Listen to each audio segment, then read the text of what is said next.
టీడీపీని వదులుకున్న తర్వాత రీసెంట్గా వైసీపీలో జాయిన్ అయ్యే క్రమంలో కూడా రేవంత్ రెడ్డి గారే షర్మిల ద్వారా డ్రైవ్ చేశారు, మిమ్మల్ని కాంగ్రెస్ పార్టీ నుంచి కడపలో పోటీ చేయించాలి, పులివెందుల నుంచి పోటీ చేయించాలి అని చెప్పి మధ్యవర్తిత్వం కూడా జరిగింది. ఇందులోకి రాకుండా అడ్డుకున్నారు, జగన్ దగ్గరికి రాకుండా అడ్డుకున్నారు అని ఒక వార్త కూడా ఉంది. చాలా స్వచ్ఛమైనటువంటి ఫ్రెండ్షిప్ మా ఇద్దరిది.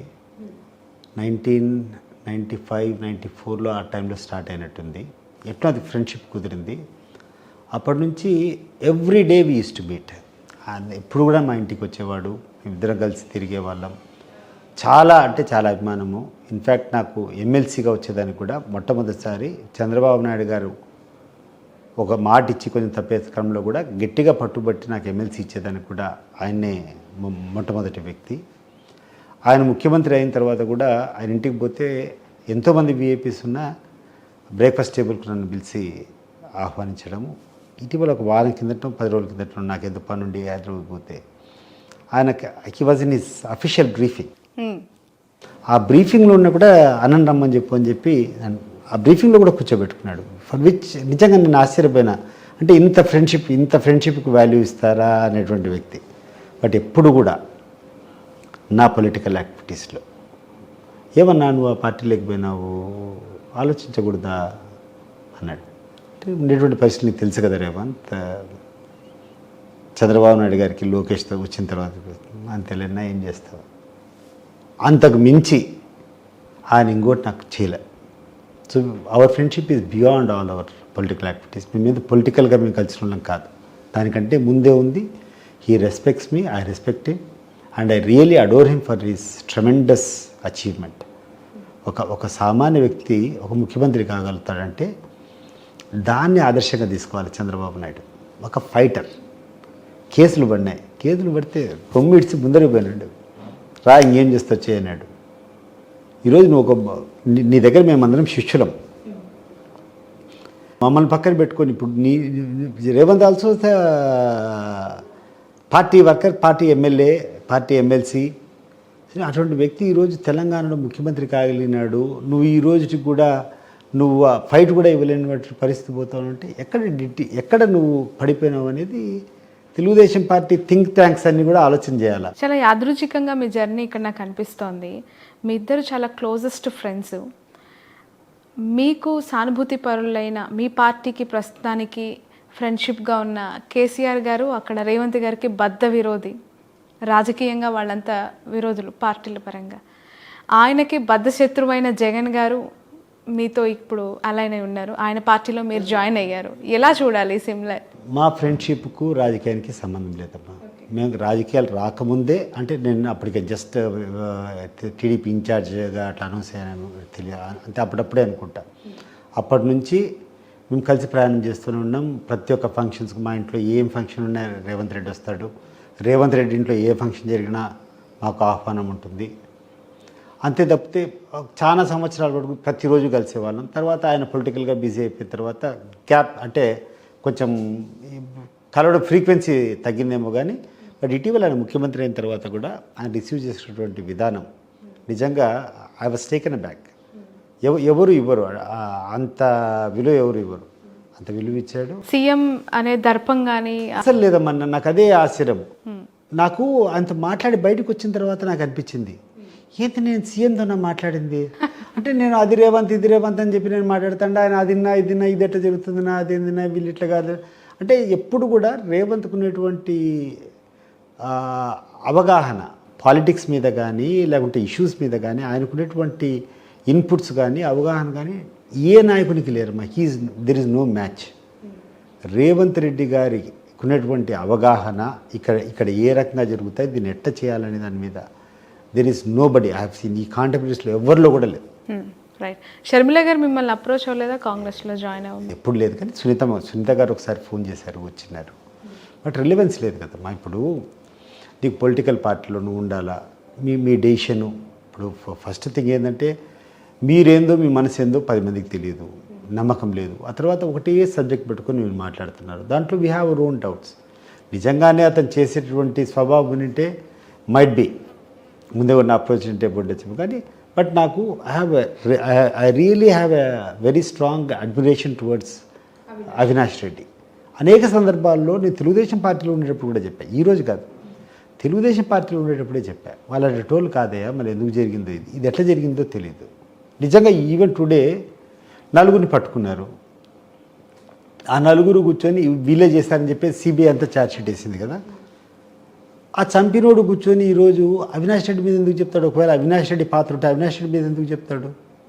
అండ్ అతన్ని ఒకటి ఎవడైతే కన్ఫ్యూజ్ చేస్తాడో అతన్ని వీళ్ళు ఎందుకు సపోర్ట్ చేస్తారు? సునీతమ్మ రోజు సపోర్ట్ చేస్తూ ఉంది కదా. అండ్ దౌర్భాగ్యం ఏంటంటే అతను ఫ్రీగా పులివెందులో తిరుగుతున్నాడు. జగన్ గారు పార్టీలో జాయిన్ అయిన తర్వాత ఏమైనా డిస్కషన్ జరిగిందా రేవంత్ రెడ్డి గారు అస్సలు లేదమ్మా. ఎందుకు ఈ స్టెప్ తీసుకున్నారు? లేదు అసలు జగన్ గారు అంటే కొంత ప్రత్యర్థి పార్టీగా చూసే పరిస్థితి ఉంది కదా, ఇప్పుడు క్యాంపెయిన్ కూడా వస్తున్నారు ఆయన కాంగ్రెస్ పార్టీ తరఫున. ఇక్కడ నాకైతే ఇన్ఫర్మేషన్ లేదు, కానీ అదే ఆయన పార్టీ ఆయన ఏమైనా చేయొచ్చు. బట్ ఆయన ఏ పార్టీలో ఉన్నా ఏ పదవిలో ఉన్నా he is my dearest friend and he respects me like that also. It is not one way. ఎందుకంటే నేను మొన్న చూసా 1 week 10 days బ్యాక్, ఇప్పుడు విచ్ నోబడి ఆప్యాయత ఎవడు చూపించలేదు. ఒక ముఖ్యమంత్రిగా అఫీషియల్ బ్రీఫింగ్ జరుగుతూ ఉంటే ఆ బ్రీఫింగ్లో నేను వచ్చినా తెలుస్తాను, ఇమీడియట్గా ఆ బ్రీఫింగ్లో నేను కూడా కూర్చున్నా. రేవంత్ రెడ్డి గారు లాస్ట్ 10 yearsలో ఒక ఫైటర్ లాగా తను ఆల్మోస్ట్ అన్ని ఇష్యూస్ని కూడా చాలా సమర్థవంతంగా ఎదుర్కొని టఫెస్ట్ టైమ్స్ని ఫేస్ చేసిన ఒక గట్స్ ఉన్న లీడర్గా ఎస్టాబ్లిష్ అయ్యారు. అంత పెద్ద కాంగ్రెస్ పార్టీలో ఆల్ ఆఫ్ ఎ సడన్ అంతమంది సీనియర్లను కాదనుకొని ఒక అద్భుతమైన అవకాశం he established and he standard as CM of the Telangana. అలాగే అదే పార్టీ అంటే టీడీపీ నుంచి ప్రస్థానం స్టార్ట్ చేసిన వాళ్ళు కేసీఆర్ గారు కూడా ముఖ్యమంత్రిగా అదే పార్టీ నుంచి వచ్చినవి. ఫ్యూచర్లో అనిపిస్తుందా నారా లోకేష్ గారు ముఖ్యమంత్రి అవుతారు, నారా లోకేష్ గారు పార్టీలో ఖచ్చితంగా నాయకత్వం? నేనంటే నాకంటే విభేదాలు ఉన్నాయి. నారా లోకేష్ యొక్క వ్యవహారం గురించి గడిచిన చాలా ఇంటర్వ్యూస్ల గురించి చెప్పాను. ప్రత్యేకంగా ఈరోజు నేను చెప్పాల్సినటువంటి అవసరం లేదు. గుండె విప్పి ఆఫ్ ద రికార్డ్ కూర్చొని మీరు తెలుగుదేశం పార్టీ నాయకులు ఎవరైనా విచారించండి, దాంట్లో ఒక 2%, I'm not telling pass mark 30-40% కాదు, 2% తెలుగుదేశం పార్టీ లీడర్లో ఇతను మంచి వ్యక్తి, ఇతను క్యాబిలిటీ ఉన్నటువంటి వ్యక్తి ఉన్నాడంటే అతని గురించి డిస్కస్ చేయొచ్చు. ఇదే చంద్రబాబు నాయుడుకు డిటీరియేట్ అయ్యేదానికి మొట్టమొదటి వ్యక్తి ఎవరంటే 100% లోకేష్. మీరు చరిత్రలో కూడా చూడండి, ఎప్పుడు కూడా బలవంతంగా నీ కుటుంబ సభ్యులను తీసుకొని చెప్పి రుద్దాలనుకుంటే ప్రజలు హర్షించరు. Okay, time and again it has been repeated. History also will tell you the same thing. Sanjay Gandhi Indira Gandhi కొడుకు, అతను సేమ్. ఇప్పుడు లోకేష్ పాత్ర అనుకోండి, ఎంత చెడ్డ పేరు తెచ్చాడు ఇందిరాగాంధీకి. ఇందిరాగాంధీ అంటే ఈ దేశంలో ఒక వృత్తులు ఇచ్చినటువంటి మాస్ లీడర్. ఆమె ఓడిపోయింది కదా 1978లో. She has lost the election. Why she has lost the election? మీరు ఒక్కసారి అప్పుడు రికార్డ్స్ అంతా తీసుకోండి. It was that undue love towards her son and his interference in the government. అంతేనా? మీరు చరిత్ర చూడండి ఒకసారి. 78లో ఎందుకు ఇందిరాగాంధీ ఓడిపోయింది? అంత చారిస్మాటిక్ లీడర్, అంత స్టాల్బర్టు. ఆయన ఓడిపోవడం, దేశంలో ఓడిపోవడమే కాక ఆయన నిలబడినటువంటి పార్లమెంట్ స్థానంలో కూడా ఓడిపోయింది. ఆయన ఒక్క కొడుకు వల్ల, కొడుకు చేసేటువంటి ఇబ్బందుల వల్ల. ఈ సేమ్ థింగ్ చంద్రబాబు నాయుడు గారు కూడా. ఆయనకేం కొత్త ఏం కాదు. ఇంటర్నల్ పార్టీలో లోకేష్ గారు, చంద్రబాబు నాయుడు గారు ఒక వర్గంగా, బాలకృష్ణ గారిది మరో వర్గంగా ఏమైనా ఉంటుందా మీరు దగ్గర నుంచి చూసిన వ్యక్తిగా? నాకు అట్లేం లేదమ్మా. ఒకటి, చంద్రబాబు నాయుడు గారిని దగ్గరగా గమనించినటువంటి వ్యక్తిగా మొట్టమొదట్లో ఆయన బాగా విలువలు ఉన్నాయి. మొట్టమొదట ముఖ్యమంత్రి అయినప్పుడు చాలా బాగా రిసీవింగ్ ఉన్నది, లేకుండా ఉంటే ప్రజలకు చేయాలనేటువంటి తాపత్రయం ఉన్నది. వినూత్నంగా జనం లేకపోవాలా, జనాని కోసం మనం లీడర్గా ప్రూవ్ చేసుకోవాలన్నది. రాను తగ్గిపోతా క్యాపిటలిస్ట్ మైండ్ పెరిగిపోయింది. అండ్ లోకేష్ గారు వచ్చిన తర్వాత పూర్తిగా అన్ని విలువలు అన్నిపోయినాయి. సార్, ఫైనల్గా చెప్పండి, ఇన్నిసార్లు పోటీ చేశారు, మీకు ఓటు వేయాలని అభ్యర్థించారు, కట్ చేస్తే ఇప్పుడు మళ్ళొకసారి మీ చేరిన పార్టీలో మీ నాయకుడికి ఓటు వేయాలని ప్రజల వద్దకు వెళ్తున్నారు. డిఫరెన్స్ ఎలా ఉంది, రెస్పాన్స్ ఎలా ఉంది, and what is your next political future Satish Reddy గారు? ఒకటమ్మా, నాకేం I don't have any political ambitions.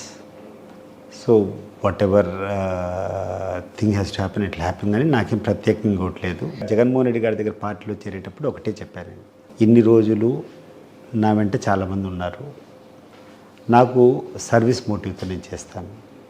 నాకు కావాల్సింది ఏంటంటే ఎవరన్నా నా దగ్గరికి వచ్చి సాయం కోరినప్పుడు అటువంటి విషయాలు మీరు నాకు చేయాలా. ఆ తర్వాత ఇంతవరకు నాతో చేయలేని వాళ్ళు తిరిగి నాతో పాటు వస్తారు, వాళ్ళను మీరు నేను ఏ రకంగా కాపాడుకున్నా ఆ రకంగా కాపాడేదానికి నాకు అవకాశం ఇవ్వాలి, అంతకుమించి ఏం లేదని చెప్పి. అండ్ రియలీ ఆల్సో మనస్ఫూర్తిగా ఐ డోంట్ హ్యావ్ ఎనీథింగ్. ఎందుకంటే నాకు I have a very nice family, I don't have any issues with my wife or with my children. నా చిల్డ్రన్ కూడా బాగా చదువుకున్నారు, almost they completed there studies, they will go for the business, they don't have any bad habits. I have a good understanding wife and God has blessed me with enough money. ఇప్పుడు నేను ఎక్కడ కూడా ఏ రోజు కూడా ₹1 సంపాదించుకోవాలని చెప్పేసి అక్రమంగా సంపాదించాలని ఆలోచన చేయకుండా భగవంతుడు ఎందుకో నాకు ఆ విషయంలో, ఇప్పుడు మా దగ్గర రైతులు ఉంటారు, ప్రతి ఒక్కరికి కూడా కొంచెం ల్యాండ్స్ ఉంటాయి. అందరికీ ల్యాండ్స్తో పాటు మాకు మంచి కుటుంబం కాబట్టి నాకు కొన్ని 100 ఎకరాల భూములు వచ్చినాయి. ఆ భూములు అందరికీ 10 లక్షలు అయితే నాకు కోట్లలో అయిపోయినాయి. అంటే ఒక టౌన్స్కు సమీపంగా ఉండడం వలన, దీంట్లో మా వేంపల్లికి సరౌండింగ్ ఉండడమేమో, మామూలుగా నా మాదిరి ఒక 100 ఎకరాలు ఉన్నటువంటి రైతుకు 100 × 10 లక్షలు వేసుకుంటే ఒక 10 కోట్ల ఆస్తిపరుడు అయితే, నాకు 100 ఎకరాలే యాజ్ బికమ్ 100 × 6 కోట్లు. ఈ ఎటువంటి అవసరం లేకుండా భగవంతుడే మాకు కావాల్సినన్ని ఇచ్చాడు. నాకు ఇంట్లో ఇబ్బందులు లేవు, నాకు పెద్ద అంబిషన్స్ లేవు, నా కొడుకులకు బాగానే చక్కగానే చదువుకున్నారు, వాళ్ళ పని ఏదో వాళ్ళు చేసుకుంటారు, నాకు కావాల్సినంత ఉంది. అండ్ పదవి కూడా నేను చూశాను, నేను ఎమ్మెల్సీగా చేశా, తర్వాత డిప్యూటీ చైర్మన్గా కూడా చూసా, క్యాబినెట్ ర్యాంక్ చూసా, వేరేదేం లేదు. ఒకవేళ అవకాశం వచ్చి అదైనా రెస్పాన్సిబిలిటీ పెడితే ఏమైనా కూడా చేస్తానికి ready. But I like him as a leader. నేను ఒక గంటన్నర సేపు ఆయనతో మాట్లాడాను పార్టీలో చేరేటప్పుడు. ఆయనకున్నటువంటి కన్సర్న్ కానీ, తర్వాత ఇటీవల ఆయన బస్ యాత్ర చేసేటప్పుడు 2-3 సందర్భాల్లో అంతపాటు ఆ బస్ యాత్రలో కూడా పోవడం జరిగింది.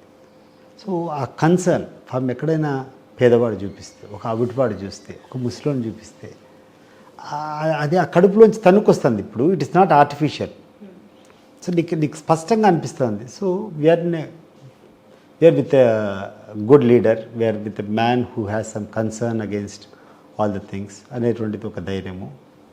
అండ్ నిజంగా లోకేష్ గారు కానీ చంద్రబాబు నాయుడు గారు కానీ నన్ను ఆ రకంగా ట్రీట్ చేయకుండా ఉంటే ఇంకా ఆ పార్టీలోనే కొనసాగేవాడిని. నాకెందుకో దైవ సంకల్పం ఉన్నట్టుంది, నేను కూడా బాగుపడాలి, అంత ఫ్రీగా ఉండాలి, హ్యాపీగా ఉండాలని. సో వాళ్ళంతకు వాళ్ళే కల్పించారు నాకు పరిస్థితులు కూడా. ఆ పార్టీలోంచి బయటకు వచ్చే రకంగా వాళ్ళే ప్రొవోక్ చేశారు. ఇప్పుడు చాలామందికి తెలియదు, లోకేష్ మంత్రి అయినప్పటికీ అప్పటికి 4 సార్లు నేను ఎమ్మెల్యేగా కంటెస్ట్ చేశా.